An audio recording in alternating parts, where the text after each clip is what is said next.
نے اسلام کو نہیں پڑھا، اسلام کے اس چھوٹے محمد کے چہرے کو پڑھا اور پڑھ کر کے اس نتیجے پہ پہنچے جن مسلمانوں کا چھوٹا محمد اتنا خوبصورت ہے، اتنا ان کا بڑا محمد کتنا بڑا خوبصورت ہوگا۔ میرے بھائیوں، میرے دوستوں، میرے بزرگوں، مال فروخت کیا، واپس آئے۔ جب واپس آئے تو راستے میں میسرہ کہتے ہیں دو اونٹ تھے ذرا کمزور تھے، وہ پیچھے رہ گئے، حضور آگے چلے گئے، میں ان کمزور اونٹوں کی وجہ سے پیچھے رہ گیا، میں نے ان کو چھوڑا، میں تیز قدموں سے آگے بڑھا، آگے جا کر کے میں نے کہا اے محمد صلی اللہ علیہ وسلم، میرے جو اونٹ ہیں وہ کمزوری کی وجہ سے ذرا آہستہ آہستہ چل رہے ہیں، آپ دیکھیں نا ذرا ان کے اوپر نظر ڈالیں۔ تو میسرہ کہتے ہیں حضور پیچھے کو آئے، آ کر کے انہوں نے ان اونٹوں کے اوپر ہاتھ بھی رکھا اور کچھ پڑھ کر کے پھونک ماری، میرے دیکھتے ہی دیکھتے وہ کمزور اونٹ جو تھے وہ تیز قدموں سے چلے اور چل کر کے پیچھے سے وہ آگے پہنچ گئے۔ یہ بھی ہو گیا۔ اور آگے چل کر کے جب واپس مکہ مکرمہ میں پہنچے، جناب رسول اللہ صلی اللہ علیہ وسلم ایک اونٹنی کے اوپر سوار ہو کر کے جا رہے ہیں۔ خدیجہ الکبریٰ رضی اللہ تعالی عنہا انتظار میں اپنی سہیلیوں کے ساتھ بیٹھی ہوئی ہے، اپنے گھر میں انہوں نے بیٹھے ہوئے حضور کو دور سے دیکھا، فرماتی ہے میں نے ایک فرشتے کو دائیں طرف دیکھا، ایک فرشتے کو بائیں طرف دیکھا، مجھے یوں لگا دھوپ کے اندر ان فرشتوں نے محمد کے اوپر سایہ کیا ہوا تھا۔ یہ جناب خدیجہ کہتی ہیں رضی اللہ تعالی عنہا، فرماتی ہیں جب ملاقات ہوئی تو میں نے پہلا سوال کیا، میں نے اپنا غلام میسرہ آپ کے پاس بھیجا تھا، وہ کہاں ہے؟ تو اللہ کے نبی نے کہا وہ ذرا پیچھے رہ گیا ہے۔ خدیجہ نے کہا واپس جاؤ، اس کو بھی لے کر کے آؤ۔ جب لے کر کے واپس آئے گا تو خدیجہ الکبریٰ اپنی سہیلیوں کو لے کر کے گھر کی چھت کے اوپر چڑھ گئی اور گھر کی چھت کے اوپر بیٹھ کر کے جناب محمد الرسول اللہ صلی اللہ علیہ وسلم کی زیارت کر رہی ہے۔ پوچھنے پر کہ خدیجہ تو نے پیغمبر کو واپس کیوں کیا تھا؟ کہا میرا مقصد واپس کرنا نہیں تھا، میں نے اس لیے بھیجا تھا کہ میں حضور کو دوسری مرتبہ دیکھنا چاہتی تھی، وہ جو فرشتوں نے سایہ کیا ہوا تھا میں اس کو دوبارہ دیکھنا چاہتی تھی کہ وہ کیفیت ہمیشہ باقی رہتی ہے یا ختم بھی ہو جاتی ہے، اور میں چھت میں چڑھ کر کے اوپر بیٹھ کر کے اپنی سہیلیوں کو دکھانا چاہتی تھی یہ محمد آ رہا ہے جس کے اوپر فرشتوں نے سایہ کیا ہوا ہے۔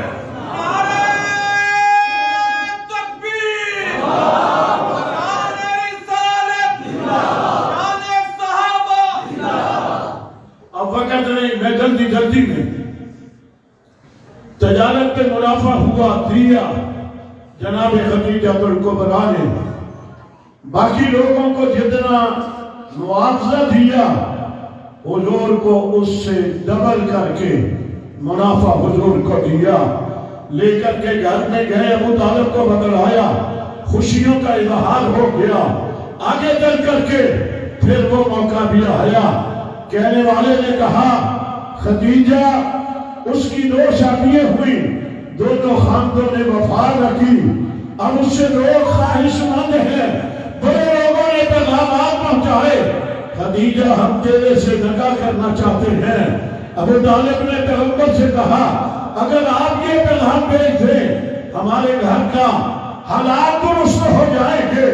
حضور نے فرمایا نہیں، میں پیغام نہیں بھیجوں گا، مجھے انتظار رہے گا، خدیجہ کی طرف سے مجھے پیغام آ جائے گا۔ جناب پھر میں مختصر کرتے ہوئے، نفیسہ نامی عورت ہے، خدیجہ الکبریٰ نے اسے اپنا نمائندہ بنا کر کے بھیجا، اس نے آ کر کے کہا اے محمد صلی اللہ علیہ وسلم، اگر کوئی مکے کی مالدار خاتون نیک بھی ہو، مالدار بھی ہو، تقوی آپ سے نکاح کرنا چاہے تو کیا آپ اس سے نکاح کر سکتے ہیں؟ تو اللہ کے نبی نے پوچھا وہ کون ہے جو میرے سے نکاح کرنا چاہتی ہے؟ جواب آیا خدیجہ الکبریٰ رضی اللہ تعالی عنہا، وہ اپنی طہارت کی وجہ سے، اپنی پاکیزگی کی وجہ سے ان کا نام ہی مکہ مکرمہ میں خدیجہ طاہرہ کے نام سے معروف ہو گیا تھا۔ نبی کا نام امین کے نام سے معروف ہو گیا، خدیجہ کا نام طاہرہ کے نام سے معروف ہو گیا۔ یہ امانت والا نبی بن گیا، وہ پاکیزہ عورت بن گئی، یہ نسبتیں ہو گئی، اور چلتے چلتے معاملات طے پا گئے، نکاح ہو گیا، شادی ہو گئی۔ یہ مرحلہ بھی گزار کر کے میں آگے چلنا چاہتا ہوں۔ جب رسول اللہ صلی اللہ علیہ وسلم کے عمر مبارک 40 سال کو پہنچ گئی، میں نے گزشتہ جمعے میں بھی عرض کیا تھا، اللہ کے نبی اس وقت خدیجہ سے کہتے تھے کہ مجھے کھانے کے لیے کچھ چیزیں تیار کر کے دے دے، میں غار کی بلندی پہ جا کر کے بیٹھنا چاہتا ہوں۔ خدیجہ الکبریٰ کھانا تیار کر کے توشہ دار میں بند کر کے حضور کو دے دیا کرتی تھی، اور اللہ کے نبی غار میں جا کر کے بیٹھتے تھے، دن کو روزہ اور رات کو عبادت کرتے تھے۔ یہ جملہ میں نے پچھلے جمعے میں بھی آپ سے کہا تھا، اس انتظار میں تھے کہ اللہ کی تلاش میں تھے، اللہ کو دیکھنا چاہتے تھے، اللہ کا دیدار کرنا چاہتے تھے۔ باقی ساری باتیں میں نے پچھلے جمعے میں عرض کر دی تھی، انتظار میں تھے کہ اس حالت میں اللہ کی طرف سے آواز آئی،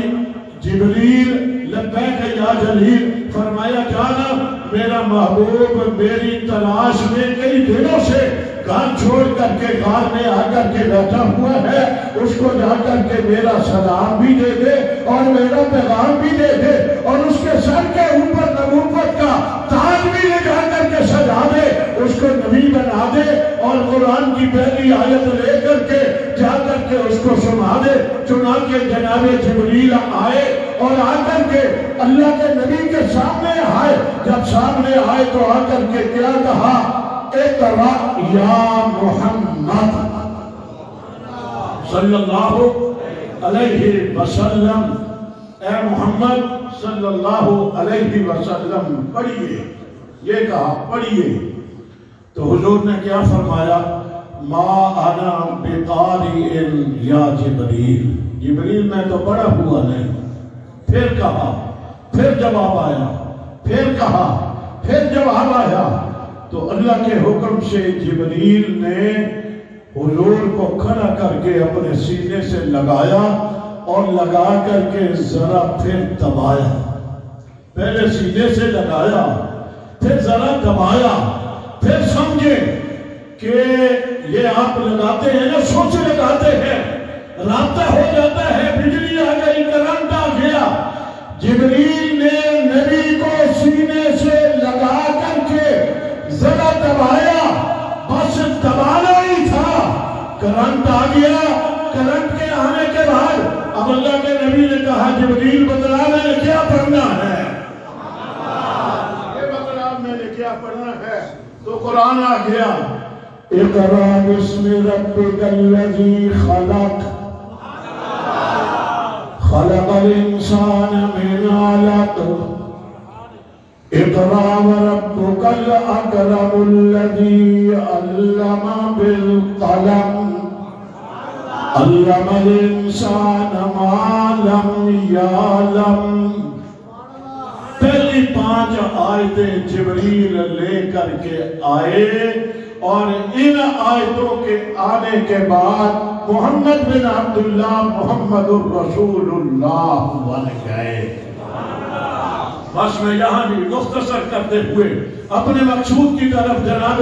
خدیجہ الکبریٰ کا تذکرہ، حضور کے اوپر وحی آ گئی، سورۃ علق کی 5 آیتیں پہلی آئی، نبوت کا تاج سر کے اوپر آ گیا، اور نبوت کا بوجھ بھی آ گیا، اس لیے کہ نبی نے جبریل کو پہلی مرتبہ دیکھا، وحی کا بوجھ آ گیا، تو جسم کے اوپر ایک بوجھ آ گیا، ذرا تکلیف محسوس ہوئی، غار حرا سے اترے، اتر کر کے سیدھے خدیجۃ الکبریٰ کے گھر میں آئے اور جو ہی گھر میں داخل ہوئے تو خدیجۃ الکبریٰ سے کہا زملونی زملونی زملونی، خدیجہ مجھے سردی لگ رہی ہے، جلدی جلدی مجھے کوئی موٹی سی چادر دے جو میرے اوپر ڈال دے تاکہ میری سردی کا انتظام ہو جائے، یہ مجھے سردی لگ رہی ہے۔ تو جناب خدیجۃ الکبریٰ نے سب سے پہلے گھر میں جو پڑی ہوئی چادر تھی وہ اٹھائی، اٹھا کر کے اللہ کے نبی کے جسم کے اوپر ڈال دی۔ جملہ یہاں پر ضرور کہنا چاہوں گا، ایک چادر کا تذکرہ کیا جاتا ہے جو حضرت علی المرتضیٰ کے اوپر آئی، چادر کا تذکرہ ہے جناب فاطمہ الزہرا پہ آئی، چادر کا تذکرہ ہے جناب حسنین کریمین پہ آئی ہے، انکار نہیں ہے، شک نہیں ہے، نبی کی چادر علی پہ آئی،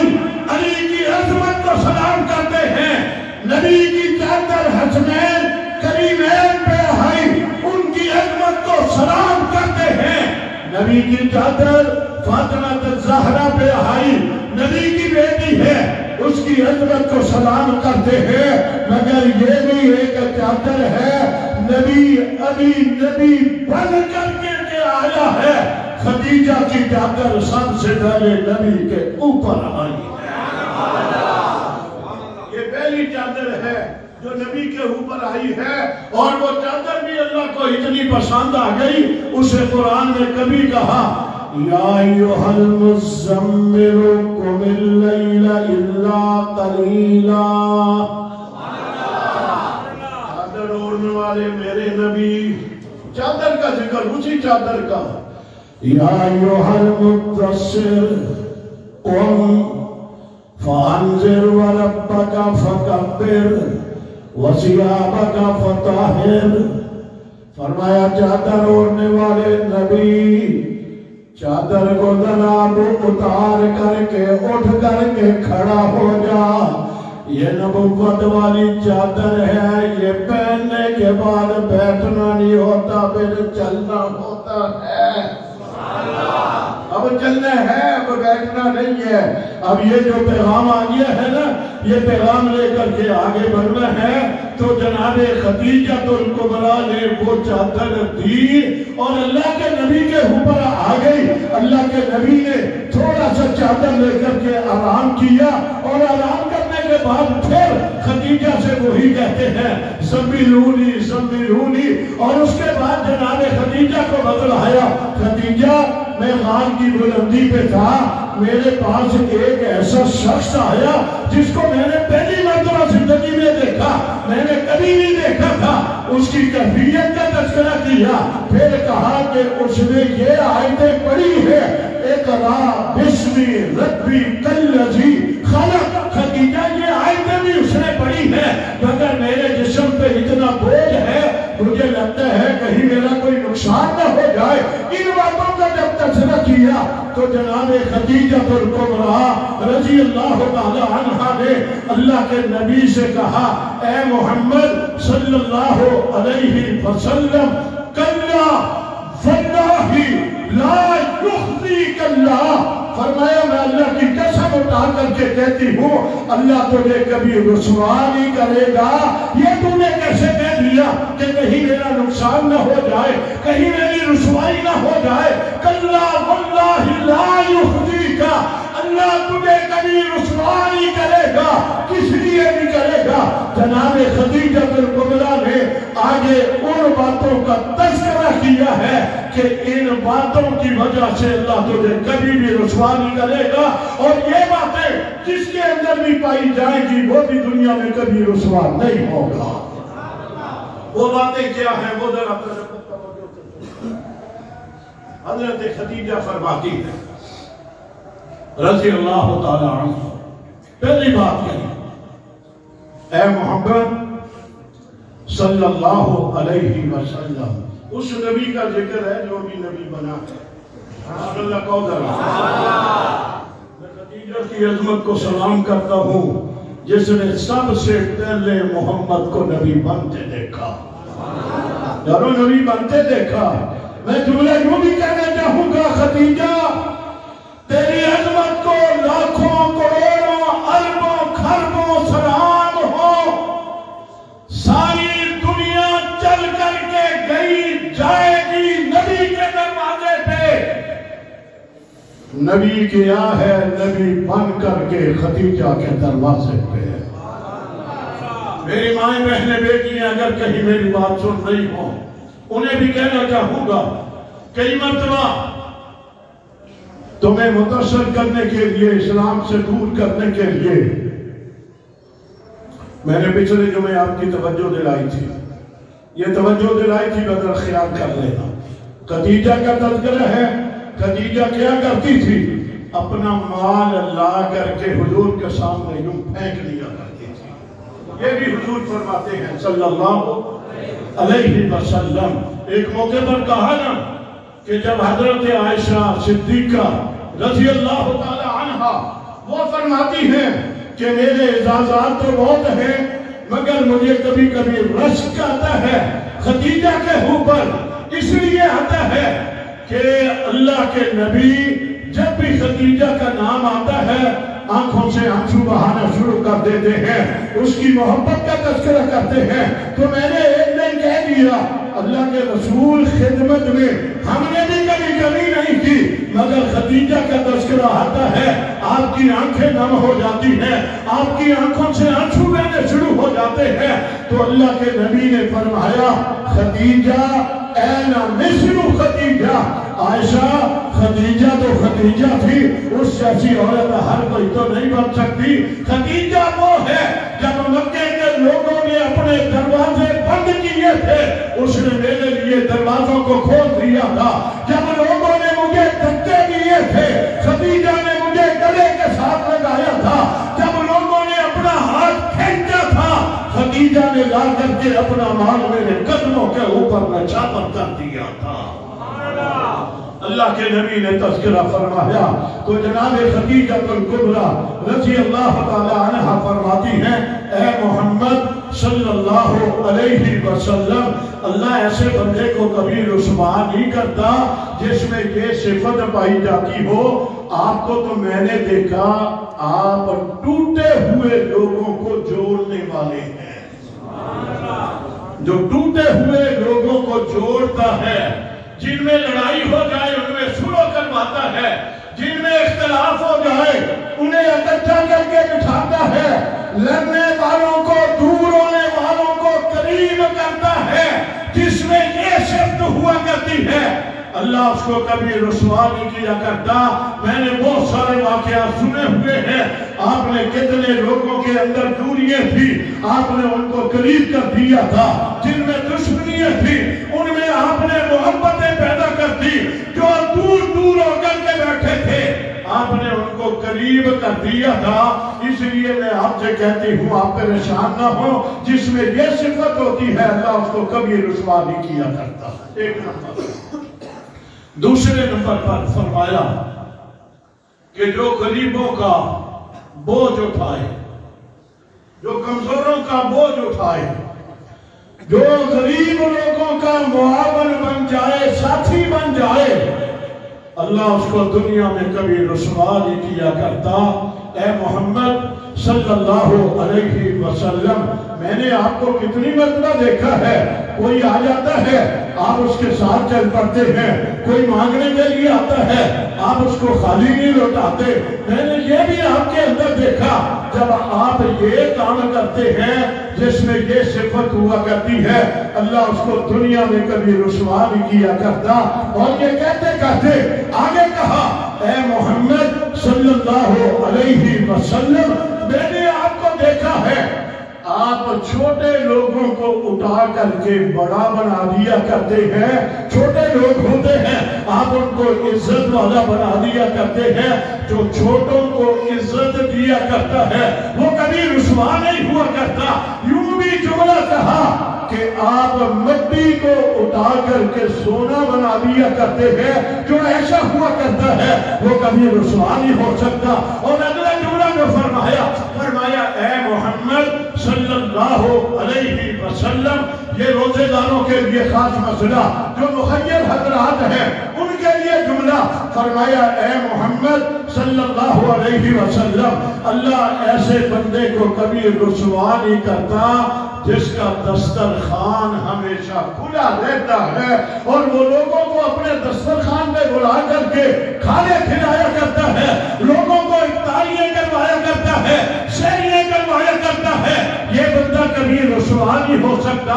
آپ کا دسترخوان ہمیشہ وسعت والا ہے۔ میں نے دیکھا آپ لوگوں کو پکڑ کر کے لا کر کے دسترخوان پہ بٹھایا کرتے ہیں۔ یہ جو آپ کہہ رہے ہیں کہیں میرا نقصان نہ ہو جائے، کہیں میری زندگی اختتام کو نہ پہنچ جائے، اے محمد صلی اللہ علیہ وسلم، جس میں یہ صفات پائی جاتی ہے وہ کبھی بھی رسوا نہیں ہوا کرتا۔ یہ باتیں کی اور کرنے کے بعد کہتی ہیں کہ خیال آیا کہ میں برقہ بن نوفل کے پاس جاؤں۔ یہ چچا دار بھائی تھا، پہلے سے بہت ساری باتیں اس کے ذریعے سے خواب بتا کر، نشانیاں بتا کر ان سے پوچھنے کے لیے جایا کرتی تھی کہ میں نے اس میں یہ دیکھا، یہ دیکھا، یہ دیکھا، تو میں انتظار میں رہتی ہوں اس کا کوئی جواب اچھا آئے۔ آج پھر خیال آیا کہ میں جاؤں برقہ بن نوفل کو یہ ساری باتیں بتلاؤں، نبی کی جبریل سے ملاقات، قرآن کی آیات، یہ بول، یہ زملونی، یہ ساری کیفیت جا کر کے بیان کروں۔ فرماتی ہیں میں نے ارادہ کیا، میں گھر سے نکلی، تھوڑا سا بھی باہر گئی، میں پھر واپس آ گئی۔ میں نے سوچا کہ اگر برقہ بن نوفل سے میں نے پوچھ کر کے اس کا کلمہ پڑھا تو میرا اور باقیوں کا کوئی فرق نہیں رہے گا۔ یہ تو علامتیں ہیں کہ یہ اللہ کا نبی بنا ہوا ہے، میں برقہ سے پوچھنے کے لیے کیوں جاؤں، میں اس سے تحقیق کر کے کیوں اس کو مانوں، میں بغیر تحقیق کے اس کا کلمہ پڑھوں، اس کے اوپر ایمان لاؤں۔ فرماتی ہے میں واپس آئی، میں نے آ کر کے کہا اے محمد صلی اللہ علیہ وسلم، فرمایا تجھے مبارک ہو، میں تجھے بشارت سنانا چاہتی ہوں، انکا لرسول اللہ، کہ تو اللہ کا رسول ہے اور جو تیرے پاس پیغام آیا ہے یہ پیغام حق کے اوپر مبنی ہے، اس لیے آپ کو مبارک ہو، آپ اللہ کے نبی بن گئے ہیں۔ اور میرے خوابوں کی بشارتیں جو میں انتظار میں ہوا کرتی تھی کہ کب میں دیکھوں گی محمد اللہ کا نبی بنے گا، فرمایا کرتی تھی، میری خواہش ہوا کرتی تھی محمد اللہ کا نبی بن جائے، خدیجہ کا شوہر بن جائے۔ مجھے یہ انتظار ہوا کرتی تھی اور آج انتظار کی گھڑی ختم ہو گئی۔ نبی بن کر کے آیا تو خدیجہ کے گھر میں داخل ہوا، سب سے پہلے نبی کو دیکھنے والی عورت کون ہے؟ کون ہے؟ جس نے نبی کا کلمہ پڑھا۔ عورتوں میں خدیجہ نے کلمہ پڑھا اور مردوں میں سب سے پہلے کلمہ پڑھنے والا کون ہے؟ اور نبی نے دونوں کا تذکرہ کیا، جن کی قربانیوں کا تذکرہ کیا، ان قربانیوں میں بھی یوں کہا کہ میں ابو بکر کے اقبال کی قربانی کو بھی ساری زندگی فراموش نہیں کر سکتا، اور خدیجۃ الکبریٰ کی قربانیوں کو بھی محمد کبھی نظر انداز نہیں کر سکتا۔ خدیجہ نے بھی اپنا مال میرے قدموں پہ لا کر کے پھینک دیا تھا، اور صدیق اکبر نے بھی اپنا مال لا کر کے میرے سامنے ڈھیر کر دیا تھا۔ پوچھنے پر جب کہا گیا تھا گھر میں کیا چھوڑ کر کے آئے ہو، تو جواب میں کہا تھا اللہ اور اللہ کے رسول کا نام چھوڑ کر کے باقی سب کو چلا کر کے حضور آپ کے قدموں میں ڈال دیا ہے۔ یہ خدیجۃ الکبریٰ تھی جس نے پھر نبی کے ساتھ سنگت نبھائی۔ مشکلات آئیں، دکھ آئے، تکلیفیں آئیں، پریشانیاں آئیں، امتحانات آئے، آزمائشیں آئیں، شیخ ابی طالب کی قید آئی، جہاں نبی قیدی تھے تو حضرت خدیجہ بھی قیدی بن کر کے وہ مالدار تاجرہ عورت جو اپنا مال پیغمبر کو، مکے کے لوگوں کو دیا کرتی تھی، وہ شیخ ابی طالب میں حضور کے ساتھ اس حالت میں ہوا کرتے تھے. حضور فرماتے ہیں روکی سوکھی کھا کر کے، کبھی روٹی نہیں ملتی تھی تو درختوں کے پتے کھا کر کے میں بھی گزارا کرتا تھا، میری بیوی خدیجہ بھی گزارا کرتی تھی، میری بیٹیاں بھی ان خشک پتوں کو کھا کر کے گزارا کرتی تھی. یارو وہ نبی جو کائنات کا نبی ہے، آسمانوں کا نبی، زمین کا نبی ہے، ملائکہ کا نبی، انسانوں کا نبی ہے، بلکہ نبیوں کا بھی نبی ہے اور آخری نبی ہے. قیامت تک کے لیے نبوت کا دروازہ جو بند کر کے آیا ہے، اسے بھی شیخ ابی طالب میں قیدی ہو کر کے دکھ تکلیفیں پریشانییں امتحان بھوک پیاس خشک پتے کھا کر کے گزارا کرنا پڑتا تھا. اللہ کے نبی نے بھی کھا کر کے صبر کا دامن نہیں چھوڑا. خدیجۃ الکبریٰ نے بھی خشک پتے کھا کر کے نبی کے دامن کو نہیں چھوڑا. نبی کی بیٹیوں نے بھی یہی انداز اپنا کر کے نبی کے ساتھ محبت کا اظہار کیا. اللہ تعالیٰ مجھے بھی آپ کو بھی ہر حالت میں نبی کے ساتھ محبت کرتے رہنے کی توفیق عطا فرمائے.